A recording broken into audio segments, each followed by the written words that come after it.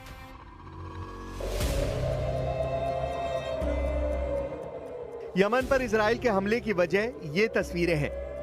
तेल अवीव में missile attack का सायरन सुना जा सकता है। सायरन यमन के मिसाइल अटैक को लेकर है, जिसके बाद यहां के लोग फौरन अंडरग्राउंड बंकर में भागे। ऐसे ही सायरन न सिर्फ इजराइल के लोगों को परेशान कर रहे हैं, बल्कि ये भी साबित कर रहे हैं कि नेतन्याहू के पास यमन का पक्का इलाज नहीं है, हालांकि उनके दावे बहुत बड़े-बड़े हैं। Whoever plans to attack us, we attack them. I believe the entire region is learning about the strength and determination of the State of Israel. क्या ईरान में अब ऐसे धमाके होने वाले हैं जैसे यमन में हुए हैं? वैसे ईरान पर हमले के लिए नेतन्याहू को दुनिया का सबसे खतरनाक हथियार देने की मांग की जा चुकी है। अब इजराइल इस धमाके से 10 गुना ताकत वाला ब्लास्ट करना चाहता है। ऐसा सिग्नल अमेरिका से मिल चुका है, क्योंकि अमेरिका में डिमांड उठ रही है कि B-2 बॉम्बर अब इजराइल को दे दिया जाए। अमेरिका के 2 सांसदों ने एक विधेयक पेश किया, जिसके मुताबिक अमेरिका के राष्ट्रपति के पास इजराइल को दुनिया का सबसे खतरनाक बम GBU-57 और उसे लॉन्च करने वाला विमान देने का अधिकार होगा। ये सांसद हैं डेमोक्रेट जॉश गॉटहाइमर और दूसरे हैं रिपब्लिकन माइक लॉलर। दोनों ने जो विधेयक पेश किया है उसका नाम है बंकर बस्टर एक्ट। इस एक्ट के तहत वो चाहते हैं कि इजराइल को स्टेल्थ बॉम्बर B-2 दिया जाए, साथ में दुनिया का सबसे खतरनाक बम GBU-57 भी दिया जाए।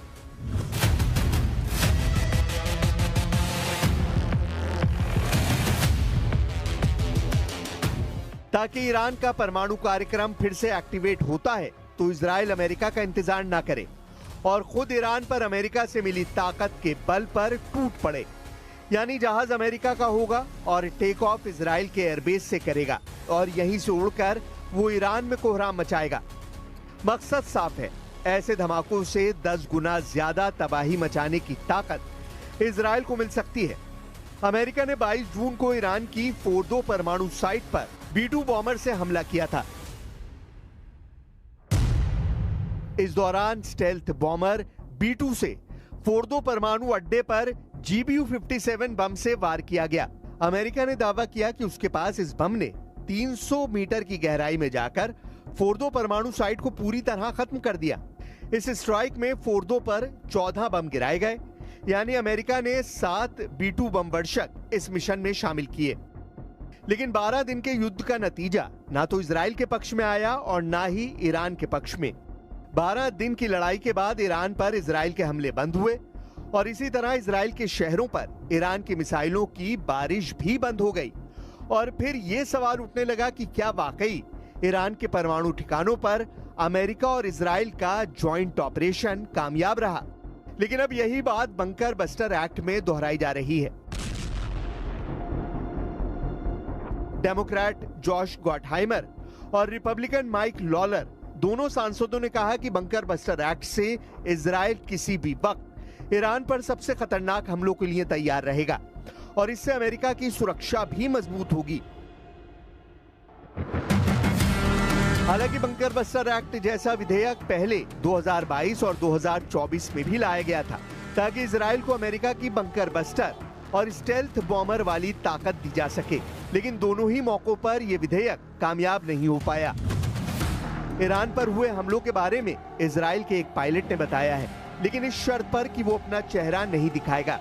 ये इजराइल का लड़ाकू पायलट मेजर B है, जिसने ईरान पर हुए एयर स्ट्राइक में लगातार हिस्सा लिया है। We had to sacrifice so much planning and flight time and operational tactics in order to come to this portion of the operation where you understand what you're doing. Iran पर हुए हमलों में Israel ने लगातार छोटे bunker buster bomb इस्तेमाल किए हैं। ऐसे बम जो कई फीट की गहराई तक कंक्रीट का बंकर तोड़कर धमाका करते हैं। ईरान पर ऐसे हजारों बम गिराए गए हैं जिसकी सप्लाई सीधे अमेरिका से की गई और अब भी जारी है। 7000 नए बंकर बस्टर बम इजराइल पहुंचा दिए गए हैं, जो गजा और यमन में ही नहीं बल्कि ईरान पर भी इस्तेमाल किए जा सकते हैं। यमन का हमला देखकर साफ लग रहा है कि इजराइल की एयरफोर्स फिर से सुपर एक्टिव मोड में है। इजराइल के एयरबेस पर लगातार काम चल रहा है। यह है अमेरिका से सप्लाई किया गया MK-84 बंकर बस्टर बम। इसी बम से इजराइल ने अब तक गजा के कोने कोने को मिट्टी में मिलाया है और ईरान पर भी ऐसे ही बमों से हमले किए गए हैं और अब यमन पर यही बम गिराया जा रहा है। 2000 पाउंड या फिर 900 किलो के इस बम की ताकत क्या है, आप धमाकों को देखकर समझ सकते हैं। जब ये बम गिरता है तो ऐसा धमाका होता है जो पूरी बिल्डिंग को गिरा देता है। इधर ईरान की डिप्लोमेसी भी सक्रिय है। ईरान के विदेश मंत्री सऊदी अरब के जद्दा पहुंचे। यहां OIC यानी organisation of the Islamic cooperation की इमरजेंसी मीटिंग बुलाई गई। नेतन्याहू के गजा प्लान और यमन पर इजराइल की बमबारी ने अचानक पूरे पश्चिम एशिया को और ज्यादा तनाव में धकेल दिया है। אנחנו ממשיכים בהטלת מצור אווירי וימי ופוגעים במטרות תשתית שמשמשות לקידום הטרור החותי. על כל טיל שישגרו לעבר ישראל, החות'ים ישלמו בריבית דריבית. היום הבאנו על החות'ים מכת חושך ועלטה. जाहिर है कि इजराइल कार्ड्स यमन और ईरान के रिश्तों की गहराई को समझते हैं और ये भी कि यमन को हथियार सप्लाई ईरान से ही होते हैं, जिसमें उन मिसाइलों का हूती वर्जन भी है जो ईरान ने इजराइल पर फायर की थी।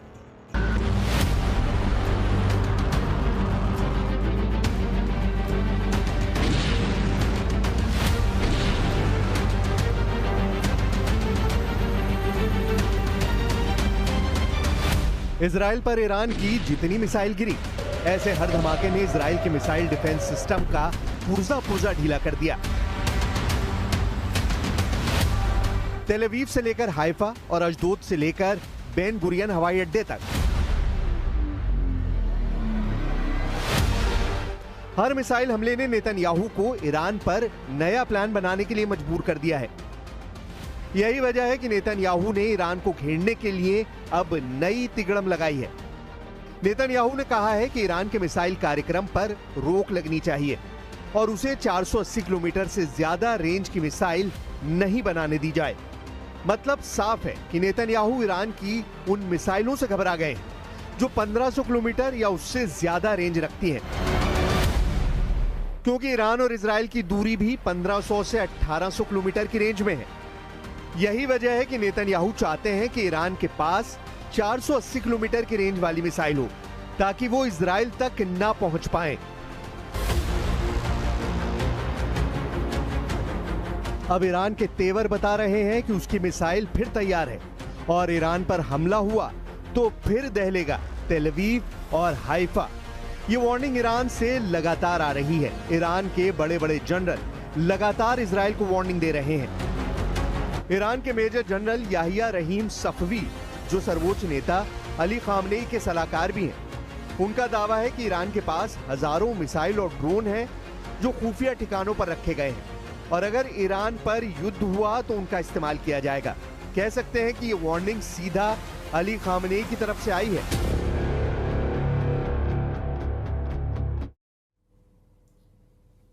और रोकेंगे छोटे से ब्रेक के लिए, ज्यादा लौटेंगे। पूरी ताकत